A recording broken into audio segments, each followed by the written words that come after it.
नमस्कार बच्चों, आप सभी का मेरे YouTube channel teach in Hindi में स्वागत है। अगर आप लोगों ने अभी तक इस चैनल को सब्सक्राइब नहीं किया है तो अभी तुरंत ही मेरे चैनल टीच इन हिंदी को सब्सक्राइब जरूर कर लें।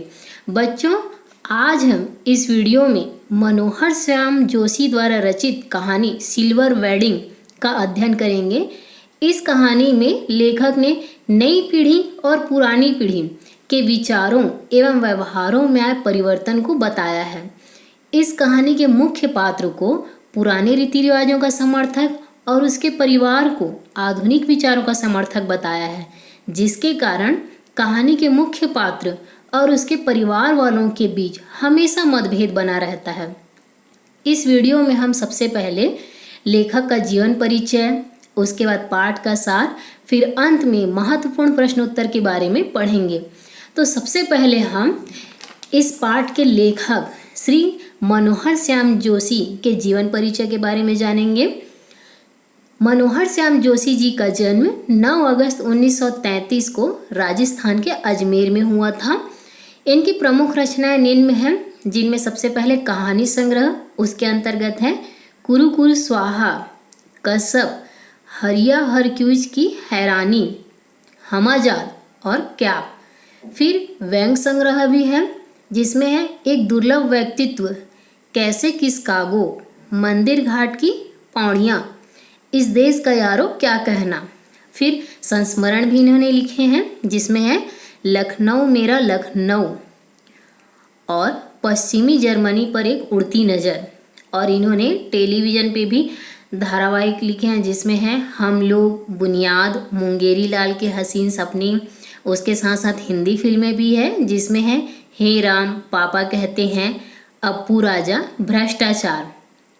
इन्हें व्याप कहानी संग्रह के लिए 2005 का साहित्य अकादमी पुरस्कार से सम्मानित किया गया था और इनकी मृत्यु 30 मार्च 2006 में हुई थी। अब चलते हैं पाठ के सार की ओर। तो बच्चों, ये जो कहानी है वो एक संस्कार संपन्न व्यक्ति यशोधर बाबू की कहानी है, जो इस कहानी का मुख्य पात्र है। यशोधर बाबू के विचार आधुनिक लोगों से बहुत अलग हैं। कहने का मतलब वो पुराने रीति रिवाजों को मानने वाले इंसान हैं, इसलिए आधुनिक लोगों से मतलब आज नई पीढ़ी के विचारों से उनका विचार बहुत अलग है। यशोधर बाबू के परिवार में उनकी पत्नी, 3 बेटे व 1 बेटी है। उनका जो बड़ा लड़का है भूषण, विज्ञापन कंपनी में काम करता है और हर महीना 1500 रुपये कमाता है। और उनका जो दूसरा बेटा है वो IAS की परीक्षा की तैयारी कर रहा है और तीसरा बेटा स्कॉलरशिप लेकर अमेरिका जा चुका है। और उनकी जो अकेली बेटी है वो डॉक्टरी की पढ़ाई करना चाहती है। यशोधर बाबू पुराने विचारों के और उनका जो परिवार है वो आधुनिक विचारों को मानते हैं। इसीलिए यशोधर बाबू का अपने परिवार वालों से हमेशा मतभेद बना रहता है। यशोधर बाबू की पत्नी भी अपने बच्चों के साथ आधुनिक रंगों में रंग चुकी थी। हालांकि वो भी पहले पुराने रीति रिवाजों को मानती थी, लेकिन अपने बच्चों के साथ साथ वो भी आधुनिक युग के रंगों में रंग चुकी थी। उन्हें देख के इसलिए यशोधर बाबू हमेशा क्या कहते थे उन्हें, सानियल बुढ़िया, चटाई का लहंगा, बूढ़ी मुँह मुहासे, लोग करे तमाशे, ऐसा कहकर उनका मजाक उड़ाते थे। यशोधर बाबू चाहते हैं कि उनका परिवार उनसे सलाह लेकर कोई भी काम करे, लेकिन उनके बच्चे उन्हें चुप करा देते हैं कि जब आपको कुछ पता ही नहीं है तो आपसे क्या पूछें हम। यशोधर बाबू का हर दिन मंदिर जाना, उनका प्रवचन सुनना, देर तक पूजा पाठ करना, ये सारी बातें हैं उनके परिवार वालों को अच्छी नहीं लगती थी। और यशोधर बाबू का परिवार चाहता था कि यशोधर बाबू भी अपनी पुरानी परंपराओं को छोड़कर आज के आधुनिक युग के रीति रिवाजों को अपनाएं। यशोधर बाबू सरकारी दफ्तर में सेक्शन ऑफिसर हैं। वे अपने टाइम पे दफ्तर जाते हैं और दफ्तर से आते भी हैं। कहने का मतलब वो समय के एकदम पाबंद इंसान हैं। अपनी कलाई घड़ी में 5:30 बजते ही जब यशोधर बाबू ऑफिस से जाने लगते हैं तब वहीं पे असिस्टेंट ग्रेड में आए एक नए लड़के जिनका सरनेम था चड्डा। तो चड्डा जी उनकी पुरानी घड़ी का मजाक उड़ाते हुए कहते हैं कि आपकी चूनेदानी का क्या हाल है। चूनेदानी का मतलब होता है कि पान खाने वाले अधिकतर चूने को एक छोटे से बर्तन में रखते हैं, आप लोगों ने देखा भी होगा, उसे ही चूनेदानी कहा जाता है। और साथ में ये भी कह देते हैं कि नया डिजिटल घड़ी क्यों नहीं खरीद लेते, हमेशा पुरानी घड़ी का ही यूज करते हो। तो इस तरह से वो जो नया असिस्टेंट ग्रेड में आया लड़का उनकी बदतमीजी करता है, लेकिन यशोधर बाबूजी उसकी बदतमीजी में ध्यान नहीं देते और न ही उसे कुछ कहते हैं, बल्कि ये कहते हैं कि यह घड़ी मुझे शादी में मिली थी, अभी भी राइट टाइम चल रही है। तो उसी समय दफ्तर में एक और साहब है, मेनन साहब, यशोधर बाबू से ये पूछते हैं कि आपकी शादी कब हुई थी। और यशोधर बाबू अपनी शादी की तारीख बताते हैं और तारीख बताते ही मेनन साहब तारीख का हिसाब करने लगते हैं और उसके बाद तुरंत यशोधर बाबू को उनकी शादी की सालगिरह की बधाई देते हैं और कहते हैं कि आपकी शादी को पूरे 25 साल हो गया और आज तो आपका सिल्वर वेडिंग है। और ऐसा सुनते ही सभी लोग यशोधर बाबू से पार्टी का अनुरोध करते हैं। तो यशोधर बाबू अपनी शादी की 25वीं सालगिरह पर दफ्तर के सभी लोगों को 30 रुपए की चाय पार्टी देते हैं। पहले वो वहीं की चपरासी को बुलाकर 10 रुपए देते रहते हैं, लेकिन सभी मना करते हैं। उसके बाद फिर यशोधर बाबू 30 रुपए देते हैं, जिससे पियून सभी के लिए चाय लेके आता है। यशोधर बाबू जो है वो थोड़े से कंजूस भी हैं। यशोधर बाबू को सिल्वर वेडिंग की पार्टी देना भी आधुनिक सभ्यता की वजह से समहाउ इम्प्रॉपर लगता है। समहाउ इम्प्रॉपर का मतलब होता है कुछ ना कुछ गलत होगा। यशोधर बाबूजी जो जिनको आधुनिक विचार के लोग अच्छे नहीं लगते थे, उनकी बातें भी उन्हें अच्छी नहीं लगती थी। अगर उनकी बातों को सुनते भी थे तो वो किसी बात को मानते नहीं थे। इसीलिए जब भी कोई भी बात उनको गलत लगती थी तो हमेशा एक वाक्य कहते थे, समहाउ इम्प्रॉपर, और कह के चुप हो जाते थे। तो इसका मतलब होता है कुछ ना कुछ गलत होगा। यशोधर बाबू अपने ऑफिस से निकलकर अपने घर जाने के लिए निकलते हैं। तो रास्ते में वे अपनी पुरानी यादों को याद करते हुए जाते हैं और उन यादों में उन्हें अपने किशन दा की याद आती है। किशन दा नाम के व्यक्ति जो थे वो यशोधर बाबू के जीवन में उनका स्थान एक गुरु के जैसा था। जब पहली बार यशोधर बाबू अपने गांव से दिल्ली आए थे तब किशन दा ने ही उन्हें अपने यहाँ मेस का रसोइया बनाया, फिर अपने ही सरकारी दफ्तर में नौकरी दिलाई और यशोधर बाबू के जीवन के हर कठिन समय में किशन दा ने उनका साथ दिया। किशन दा का विवाह नहीं हुआ था और उनकी अचानक मृत्यु हो गई। कुछ दिनों से यशोधर बाबू का अपनी पत्नी और बच्चों के साथ छोटी बड़ी बातों में मतभेद होने लगा था। तो उस समय हमेशा यशोधर बाबू अपने किशन दा को याद करते हुए सोचते कि वे भी किशन दा की तरह शादी ना करते तो अच्छा होता और अपना सारा जीवन समाज को समर्पित कर देते। लेकिन तभी उन्हें ये भी याद आता कि सेवानिवृत्त मतलब नौकरी से रिटायर होने के बाद किशन दा का बुढ़ापा अच्छा नहीं बीता।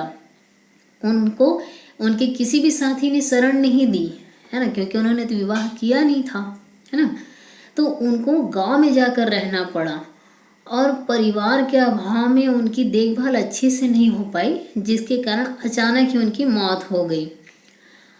इस यशोधर बाबू ने उनकी मौत का कारण उनके बिरादरी वालों से भी पूछा, लेकिन किसी ने उनकी मृत्यु का सही कारण बताया ही नहीं। यशोधर बाबू जीवन भर किशन दा के बताए गए सिद्धांतों पर ही चलते रहे और उन्हें अपने जीवन से कभी भी अलग नहीं कर पाए, क्योंकि शुरू से लेकर हमेशा वो किशन दा की ही बातों को याद करते और उनकी बातों पे ही, उनके सिद्धांतों और विचारों पर ही यशोधर बाबू चलते थे। और आज जब वो नहीं हैं फिर भी उनकी बताई गई बातों पे ही हमेशा आगे बढ़ते रहते थे। यशोधर बाबू को ये पता ही नहीं था कि उनके घर में उनकी शादी की 25वीं सालगिरह की पार्टी चल रही है। जब वो घर आते हैं तब देखते हैं कि उनके घर तो बहुत बड़ी पार्टी चल रही है। यशोधर बाबू को पार्टी मनाना पसंद नहीं था, लेकिन उन्हें इस बात की थोड़ी खुशी भी थी कि जिस अनाथ के जन्मदिन पर आज तक घर में कभी लड्डू नहीं आए, उसी की शादी की सालगिरह पार्टी आधुनिक रीति रिवाजों से मनाई जा रही है। वो थोड़े से खुश भी हैं और नाखुश भी हैं। खुश इसलिए हैं कि जब उनका जन्मदिन आता है तो घर में कोई मिठाई नहीं बांटता, लेकिन आज उनकी शादी की 25वीं सालगिरह को आधुनिक रीति रिवाजों के साथ मनाया जा रहा है, इसलिए उन्हें थोड़ी सी खुशी भी थी। यशोधर बाबू को केक काटना पसंद ही नहीं था, लेकिन बच्चों के जोर देने के कारण वो अपनी पत्नी के साथ पार्टी में केक काटते हैं। लेकिन जब उन्हें केक खिलाया जाता है तो वे केक खाने से मना कर देते हैं और ये कहते हैं कि केक में अंडा होता है, इसलिए मुझे पसंद नहीं, क्योंकि मैं अंडा नहीं खाता और वैसे भी मैंने अभी संध्या की पूजा नहीं की है, इसलिए मैं अभी कुछ भी नहीं खाऊंगा। ऐसा कहकर वे पूजा करने के लिए अंदर चले जाते हैं और वे जानबूझकर पूजा जो कम समय की होती है उसे लगभग 15 मिनट की पूजा को वो 25 मिनट में करते हैं, ताकि जो बाहर से मेहमान आए हैं वो सब चले जाएं, उसके बाद ही मैं बाहर निकलूँगा। और जब उनको मेहमानों के बाहर जाने की आहट या आवाज़ आती है तब वो अचानक बाहर निकल जाते हैं और उनके बाहर निकलते ही उनके सबसे बड़े बेटे भूषण उनको उपहार में ऊनी गाउन देते हैं, है ना। और गाउन देते हुए वो ये कहते हैं कि पापा आप जब भी दूध लेने के लिए बाहर जाएं तो इसे पहन कर जाएं। इतना सुनते ही यशोधर बाबू की आंखें जो है वो भर जाती है, क्योंकि यशोधर बाबू चाहते थे कि उनके बच्चे घर की जिम्मेदारी का बोझ उठाए, लेकिन उनके बेटे ने उपहार तो दिया, लेकिन उपहार देने के साथ साथ उन्हीं के कंधों में फिर से जिम्मेदारी डाल दी, है ना। तो जैसे ही वो ऊनी ड्रेसिंग गाउन को पहनते हैं तो उसके बाद यशोधर बाबू के अंदर फिर से किसनदा समा जाते हैं, वे फिर से किसनदा को याद करने लग जाते हैं। तो ये थी सिल्वर वेडिंग की कहानी। ये सिल्वर वेडिंग की कहानी की जो मूल संवेदना है वो पीढ़ी का अंतराल पर आधारित है, क्योंकि दुनिया में परिवर्तन होता रहता है, परिवर्तनशील है, जिसके कारण एक पीढ़ी के बाद अगली पीढ़ी के आचार व्यवहार, खान पान, रहन सहन और सोच विचार में परिवर्तन दिखाई देता है। और ये जो परिवर्तन है वो नई नई खोज, शिक्षा और विकास के कारण होता है। इसीलिए पीढ़ी दर पीढ़ी समाज में परिवर्तन होते रहता है। ये कहानी नई पीढ़ी और पुरानी पीढ़ी के विचारों में आए परिवर्तन को दर्शाती है, क्योंकि जो पुरानी पीढ़ी होती है उनके विचार अलग होते हैं, लेकिन उसके बाद जो अगली पीढ़ी आती है, नई पीढ़ी, तो उनके विचारों में भी परिवर्तन हो जाता है। तो इन दोनों पीढ़ी के जो परिवर्तन आए हैं उनके विचारों में, तो इस चीज़ को इस कहानी में दर्शाया गया है। अब देखते हैं हम कुछ महत्वपूर्ण प्रश्न। सबसे पहला प्रश्न है, यशोधर बाबू की पत्नी समय के साथ ढल सकने में सफल होती है, लेकिन यशोधर बाबू असफल रहते हैं, ऐसा क्यों?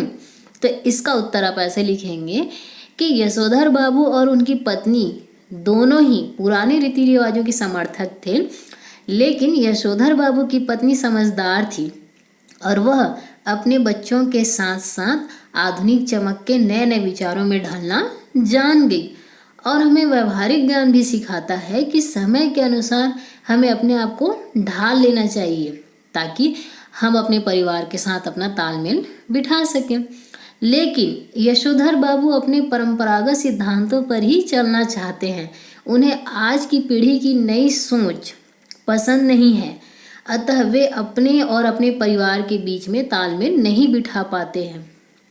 दूसरा है, सिल्वर वेडिंग कहानी के आधार पर यशोधर बाबू का चरित्र चित्रण सुधारण लिखिए। तो यशोधर बाबू का हमें चरित्र चित्रण लिखना है जो नींद में है। जैसे सबसे पहला है परंपरावादी। तो यशोधर बाबू परंपरावादी हैं, उन्हें पुराने रीति रिवाज अच्छे लगते हैं और घर की भौतिक चीज़ों से उन्हें चिढ़ है, नफरत है। उसके बाद दूसरा इसमें लिख सकते हैं, पाश्चात्य संस्कृति के विरोधी, जैसे यशोधर बाबू को सिल्वर वेडिंग मनाना, सैंडो ड्रेस, बिना बाह की ब्लाउज, केक काटना, पतलून पहनना आदि को पाश्चात्य संस्कृति की देन मानते हैं, अतः वे उसे ना अपनाकर अपना विरोध प्रकट करते हैं। फिर तीसरा है धार्मिक, प्रवचन सुनना, संध्या पूजन करना, मंदिर जाना, किताबें पढ़ना उनके जीवन का अहम हिस्सा है जो किशन दास से उन्हें विरासत में प्राप्त है। और आदर्शवादी, बड़े बुजुर्गों का सम्मान करना, अपने निर्णयों में बुजुर्गों व बड़ों की सलाह लेना, दफ्तर की हो या घर की जिम्मेदारी दोनों को बखूबी निभाना और सरकारी वक्त का पालन करना उनके आदर्श व्यक्तित्व को प्रमाणित करते हैं। तो ये इतनी सारी चीज़ें आप उनके चरित्र चित्रण में लिख सकते हैं।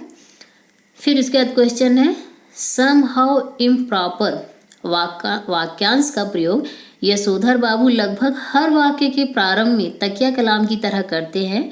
इस वाक्यांश का उनके व्यक्तित्व और कहानी के कथ्य से क्या संबंध बनता है? तो इसमें लिखेंगे कि यशोधर बाबू सिद्धांतवादी व्यक्ति थे। वे समहाउ इम्प्रॉपर, जिसका अर्थ होता है कुछ न कुछ गलत होना, का प्रयोग इसीलिए करते हैं क्योंकि वे आजकल के आधुनिक युग के नए विचारों को नहीं मानते हैं और वे पुराने नियमों में कोई बदलाव भी नहीं करना चाहते। इसीलिए हमेशा समहाउ इम्प्रॉपर बोलकर वो नए, कहने का मतलब आधुनिक विचारों का विरोध करना चाहते हैं। उसके बाद अगला क्वेश्चन है सिल्वर वेडिंग कहानी के पात्र किशनदा के उन जीवन मूल्यों की चर्चा कीजिए जो यशोधर बाबू की सोच में आजीवन बने रहे, है ना। तो यहाँ पे हमें किशनदा के जीवन मूल्य की चर्चा करनी है जो ऐसे जीवन मूल्य थे जो यशोधर बाबू में आजीवन बने रहे। जैसे सबसे पहला सरलता, यशोधर बाबू सरलता की मूर्ति है। उन्हें दूसरों के साथ छल कपट और धोखा करना नहीं आता था। आत्मीयता, यशोधर बाबू अपने पारिवारिक सदस्यों के अलावा अन्य लोगों से भी आत्मीय संबंध रखते हैं और इस संबंध को बनाए रखते हैं। और उनका सादगीपन, है ना। यशोधर बाबू अत्यंत सादगीपूर्ण जीवन जीते थे। वे सुविधा के साधनों के फेर में नहीं पड़े। वे साइकिल से ऑफिस जाते थे और फटा पुलोवर पहनकर दूध लाने जाते हैं। भारतीय संस्कृति से लगाव, तो यशोधर बाबू को भारतीय संस्कृति से गहरा लगाव है। उनके बच्चे को पाश्चात्य सभ्यता से लगाव, फिर भी वे अपनी पुरानी परंपरा और भारतीय संस्कृति के पक्षधर हैं। तो ये सारी बातें उसमें लिखेंगे।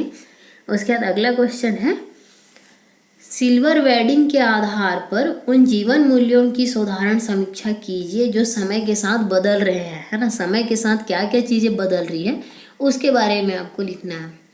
तो सिल्वर वेडिंग पार्ट में यशोधर बाबू और उनके बच्चों के आचार विचार, सोच, रहन सहन आदि देखकर ये पता चलता है कि नई पीढ़ी और पुरानी पीढ़ी के बीच अनेक जीवन मूल्यों में बदलाव आया है। जैसे कि कुछ कुछ बातें हैं।